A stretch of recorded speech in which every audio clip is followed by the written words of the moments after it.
warahmatullahi wabarakatuh. Saya Olinda Paramita dari Program Studi Manajemen Universitas Aisyah Yogyakarta. Di sini saya akan menjelaskan materi iman, ilmu, dan akal.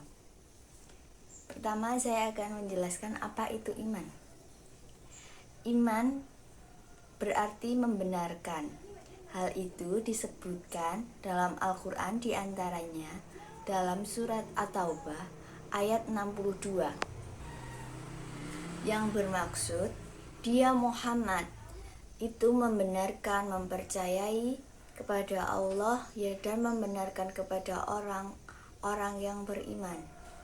Iman itu ditujukan kepada Allah, kitab-kitab dan Rasul. Iman itu ada dua macam, iman hak dan iman batil. Definisi iman berdasarkan hadis. Berdasarkan hadis merupakan tambahan hati yang diucapkan dan dilakukan merupakan satu kesatuan. Iman memiliki prinsip dasar segala isi hati, ucapan, dan perbuatan sama dalam satu keyakinan. Maka orang-orang adalah mereka yang di dalam hatinya di setiap beriman juga disebut dengan orang-orang yang jujur atau orang yang memiliki prinsip atau juga pandangan sikap hidup. Selanjutnya saya akan menjelaskan apa itu ilmu. Ilmu bukan sekedar pengetahuan, tetapi merangkum sekumpulan pengetahuan berdasarkan teori-teori yang disepakati dapat secara sistematik diuji dengan seperangkat metode yang diakui dalam bidang ilmu tertentu. Dipandang dari sudut filsafat, ilmu terbentuk karena manusia berusaha berpikir lebih jauh mengenai pengetahuan yang dimilikinya. Ilmu pengetahuan adalah produk dari epistemologi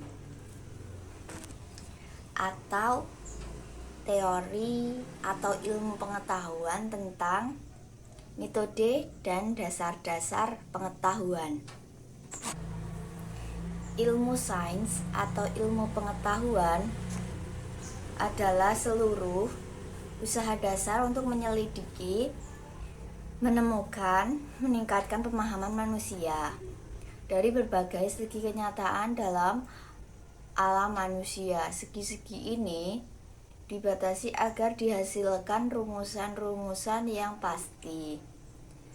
Ilmu memberikan kepastian dengan membatasi lingkup pandangannya, dan kepastian ilmu diperoleh dari keterbatasannya.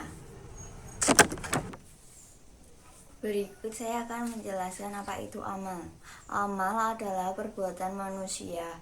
Amal pada garis besarnya terbagi menjadi dua, yaitu amal lahiriah dan amal batiniah.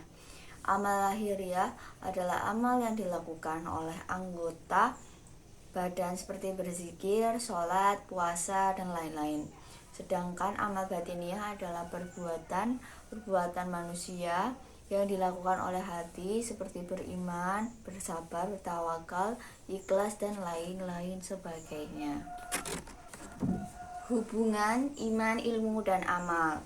Amal yang ikhlas merupakan amal perbuatan yang berangkat dari keyakinan semata-mata karena Allah, bukan karena niatan lain.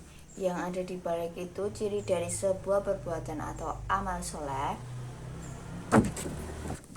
Saya ulangi, ciri dari sebuah perbuatan atau amal soleh yang ikhlas adalah apabila dia dilakukan dengan cara yang terbaik atau yang the best. Manusia yang berangkat dari niat yang benar, ikhlas pada Allah, kemudian dia mengetahui ilmu yang berhubungan dengan perbuatannya itu, pasti dia akan melakukannya yang terbaik dalam hidupnya. Orang yang beramal atau bekerja seenaknya, berbuat ala kadarnya, melakukan sesuatu karena ingin dipuji orang bukan karena Allah, biasanya selalu melakukan perbuatannya itu tanpa dilandasi keyakinan dan kepercayaan yang utuh. Demikian juga ketika seseorang beramal atau berbuat sesuatu tanpa atas dasar ilmu yang benar, tidak didasarkan kepada teori-teori atau syariat yang telah ditetapkan tanpa memenuhi syarat dan rukun dari pekerjaan itu, pasti pekerjaan itu tidak menghasilkan sesuatu yang terbaik. Mana mungkin seseorang bisa berbuat atau beramal baik kalau dia tidak tahu ilmunya? Pasti perbuatan itu akan penuh dengan kesalah-salahan. Karena dalam melakukan apa saja, terutama yang berhubungan dengan agama Islam, baik dalam hubungan kita dengan Allah atau dengan sesama manusia serta alam ini, maka kita harus berangkat dari sebuah keyakinan terlebih dahulu, keikhlasan dan ketulusan semata-mata karena Allah. Tetapi pada saat kita melakukan atas dasar ilmu yang telah kita miliki itu, inilah maka dari amal yang ikhlas. Maka ketika Allah menegaskan bahwa kita ini diberi hidup dan mati untuk menguji kita siapa di antara kita yang paling baik, amal perbuatan maupun amal ibadahnya, ada 3 unsur utama yang harus di dalam sikap kita terhadap agama, yaitu iman, ilmu, dan amal. Maka akan tidak ada artinya keyakinan kalau tidak ada amal perbuatan, tidak ada artinya ilmu yang kita punya kalau tidak melahirkan amal-amal soleh dalam kehidupan kita. Bahkan auzubillah, ilmu yang tidak bermanfaat justru akan menjadi bumerang yang menghancurkan diri kita dan orang-orang lain di sekitar kita.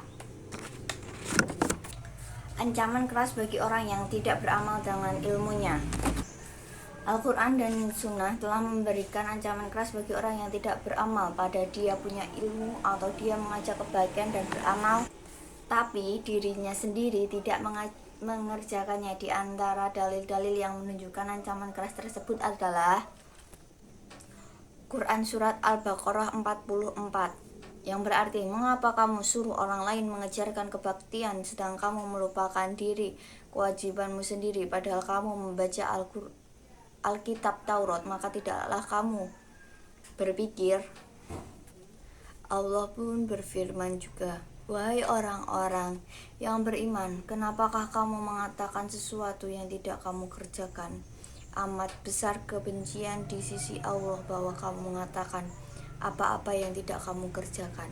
Dalam Quran Surat As-Saff 2-3. Sehingga Nurkholis Majid menyebutkan bahwa keimanan dan amal perbuatan membentuk segitiga pola hidup yang kokoh ini, seolah menengahi antara iman dan amal. Ilmu, keutamaan ilmu. Pertama, ilmu menyebabkan dimudahkan jalan menuju surga. Ilmu adalah warisan para nabi. Ilmu akan kekal dan akan bermanfaat bagi pemiliknya walaupun dia telah meninggal. Allah tidak memerintah nabinya meminta tambahan apapun selain ilmu. Orang yang dipahamkan agama adalah orang yang dihendaki kebaikan. Kesimpulan dari materi yang dapat disimpulkan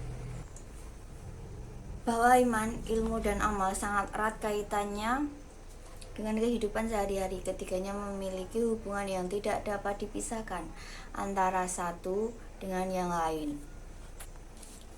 Iman, ilmu, dan amal adalah landasan bagi kita berhubungan dengan Allah dari diri sendiri dan orang lain. Jika kita tidak memiliki salah satu dari sifat tersebut, maka bukan tidak mungkin kehidupan kita akan tersia-sia dan tidak bermanfaat.